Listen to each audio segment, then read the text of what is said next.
Magandang araw po, welcome po sa aking channel, Love9 TV. Patalasasan po, meron po ba kayong mga properties na napapabayaan or non-performing assets?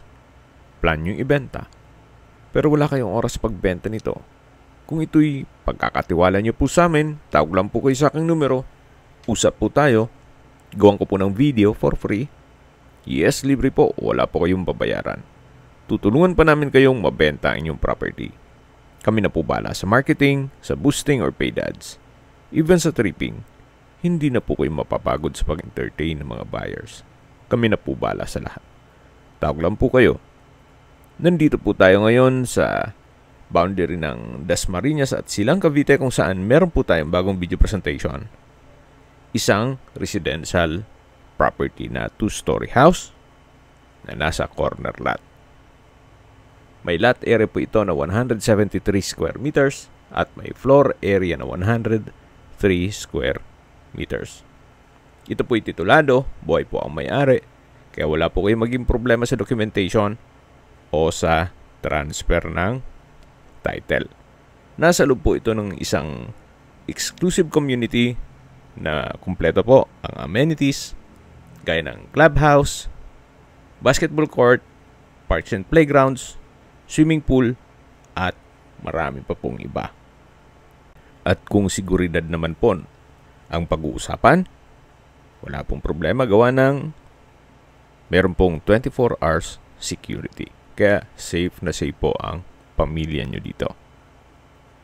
Yan po, tunghayan nyo po itong napagandang property kung saan hindi naman po ito ganong natirahan ni owner. Gawa ng nasa Australia po sila. Kaya kung sakali man po na ang buyer ay nandyan sa Australia, mas mapapabilis po ang inyong transaksyon. So, yan po yung pasad. May corner window, sliding glass windows. Then sa structure po, maayos pa naman. Sa pintura, siguro retouch na lang kung masyadong maselan kayo. Ito po yung garahe. Then meron pong setback, paikot po yan hanggang sa likod ng bahay. So, kakasya po ang isang SUV.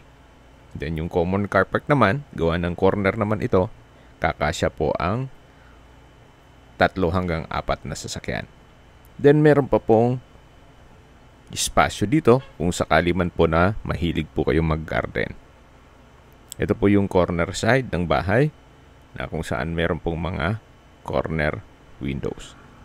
Ito po palang subdivision ay along Aguinaldo Highway kaya accessible din po ito ng public transportation. Ang pinakamalapit po na school dito ay Philippine Christian University, Dasmariñas Campus. Yan po yung main door na kung saan meron pong aluminum screen door at welcome po dito sa bahay ni Ma'am at Sir. Ito po yung living area o salas na kung saan naka-tile flooring, high ceiling, then maayos naman po ang pintura ng ceiling at wall. Meron pong sliding glass window na matatanaw nyo yung garahe. Tungkol naman po sa mga kagamitan, pwede naman siguro tayong makipag-negotiate kay owner kung maibigan nyo ito. Then dito po yung dining area na may sliding glass door na papunta naman sa open lanai. At dito naman po yung formal kitchen na may kitchen countertop, double stainless sink with faucet, kitchen cabinets, at storage ng kitchen utensils. Meron din pong kitchen window at CCTV. Yan po yung mga wall-mounted cabinet. Hanggang dito po. So, yan po yung monitor ng CCTV. So, again, sa mga kagamitan, pag-usapan na lang ninyo ni owner kung maibigan nyo. Then, ito naman po yung common toilet and bath na kung saan naka-tile bathroom wall, maayos naman ang toilet fixtures, gaya nitong water closet, hand wash basin, then may vanity mirror. So, meron pong access door dito na naka-aluminum screen door At ito po yung maid's room. Dito naman sa side na to yung service area. Then balik po ulit tayo dito sa loob. Yan po yung formal kitchen na kung saan pinakita ko na yan. At dito naman yung dining area. At sa dulo po yung sliding glass door na papunta sa open lanai.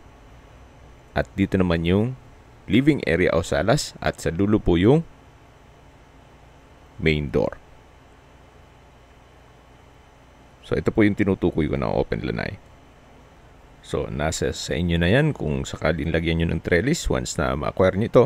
At yan po yung corner side ng property. Hanggang dyan po yung property line na naka-concrete fence na po.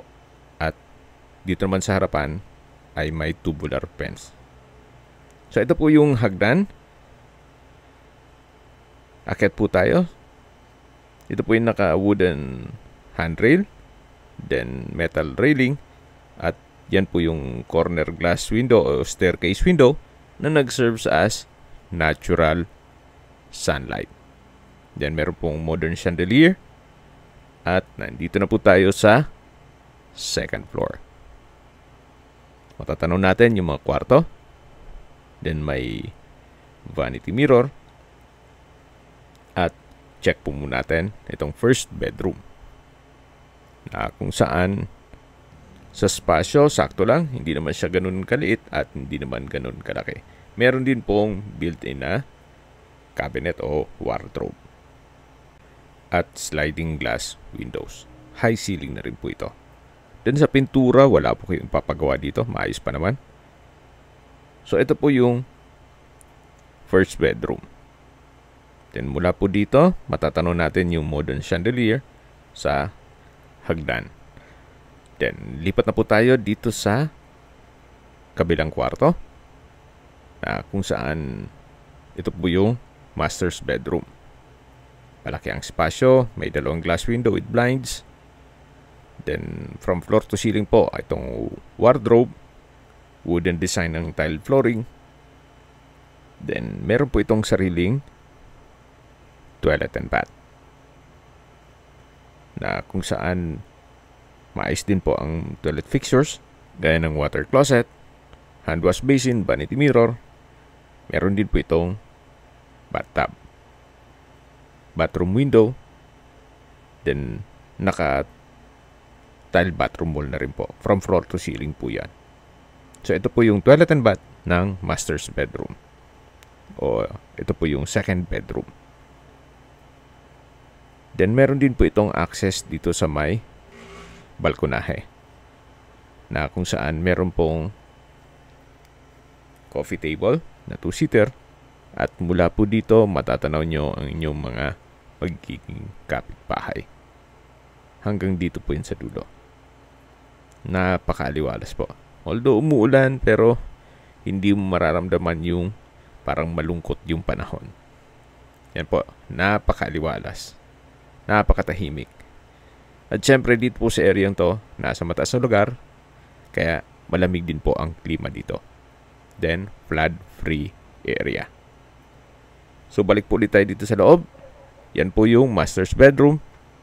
At lalabas na po tayo para check natin yung pangatlong kwarto. Okay, ito po ulit yung hallway. Then ito na po yung third bedroom o pangatlong kwarto na kung saan mas malaki po ito nung first bedroom. Meron na rin pong wardrobe o built-in cabinet. High ceiling, okay pa naman ang pintura. Then may glass window. Ito pong double deck. Kaya nasabi ko sa inyo, kung maibigan nyo, makinegotiate na lang tayo kay owner tungkol sa mga kagamitan. At mula po dito sa third bedroom, yan po yung master's bedroom. Then dito naman po yung common toilet and bath. Ito pong common toilet and bath dito sa second floor ay maayos din ang toilet fixtures. May hand wash basin, vanity mirror, water closet, overhead shower, tile bathroom wall, at bathroom window. So ito po yung mga kwarto at banyo dito sa second floor. Habang naglilibot po tayo at pinagmamasdan niyo po itong buong property, pag-usapan na natin ang distance, location at travel time. Gaya po ng sabi ko sa inyo kanina, ito po'y along Aguinaldo Highway. Kaya accessible po ito ng public transportation.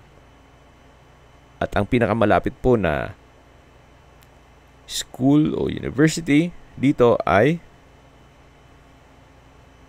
Philippine Christian University, Dasmariñas Campus. Ang distance is 2.8 kilometers at ang travel time is 8 minutes. At mula naman po sa De La Salle University, Dasmariñas Campus, ang distance is 8.5 kilometers at ang travel time is 21 minutes. Mula naman po sa Cavite State University, Silang Campus, ang distance is 5.8 kilometers at ang travel time is 11 minutes. Kaya kung meron po kayong mga estudyante sa pamilya, meron pong malapit na mga schools and universities dito. At mula naman po sa Robinsons Mall at SM Dasmariñas, even sa Asia Medic Hospital, ang distance is 5.9 kilometers at ang travel time is 18 minutes. Yan po yung lagi kong binabanggit sa aking video na dapat yung i-consider sa paghanap ng property, yung meron pong malapit na hospital. Hindi ko naman po sinasabing sakitin kayo. Yan naman po yung for emergency purpose lang naman. At mula naman po sa Calac, Silang Interchange o Aguinaldo Exit, ang distance is 2.8 kilometers at ang travel time is 7 minutes. Kaya kung manggagaling po kayo sa Manila, papunta dito sa property, hindi nyo na po kailangang dumaan pa ng Carmona o Governor's Drive, even sa Dasmariñas, mag-Calax na lang po kayo. Mas mapapabilis pa ang biyahe. Ang distance is 2.8 kilometers at ang travel time is 7 minutes. Kung pupunta naman po kayo ng Tagaytay, ang distance is 19 kilometers at ang travel time is 36 minutes. Kung manggagaling naman po sa Manila o sa airport, ang distance is 43 kilometers at ang travel time is 1 hour and 18 minutes. So ito po yung toilet and bath dito sa maid's room. Okay, sa presyo na po tayo. Binebenta po ito ni owner sa halagang 12.5 million pesos net. Ibig pong sabihin, si buyer na po ang sasagot sa lahat ng taxes at expenses with regard to documentation. Kung may mga katanungan po kayo, tawag lang po kayo sa aking numero. At sa mga kababayan naman natin na sa ibang bansa, meron po akong Telegram. Sa mga iPhone user naman, may iMessage. Meron din pong Imo, Skype, Viber at WhatsApp. Same number lang po, 0917-316-3399. Sa mga nagtatanong naman po ng aming Facebook, meron po kaming Facebook page na Nov9TV at Facebook Real Video. Meron din pong TikTok at Instagram. May ibang YouTube channel po kami na The Nov9TV channel, Nov9TV Listings, Nov9TV On The Spot, at Nov9TV Updates. Sana po naibigan nyo ang video presentation. Paki-like and subscribe na lang po sa aking channel para ma-update din po kayo sa aking future listings. Kung sakali po hanap nyo yung mas malaking sukat na lupa, meron din po kami ibang listings na pwede nyong pagpilian. Huwag po kayong mag-atubiling tumawag sa amin, then let us know your budget para malaman namin kung anong property pwede naming alok sa inyo. Sa lahat pong viewer, subscriber, at nagtiwala po sa amin, salamat po sa suporta. Ingat po kayo lagi at yung pamilya. Maraming salamat po.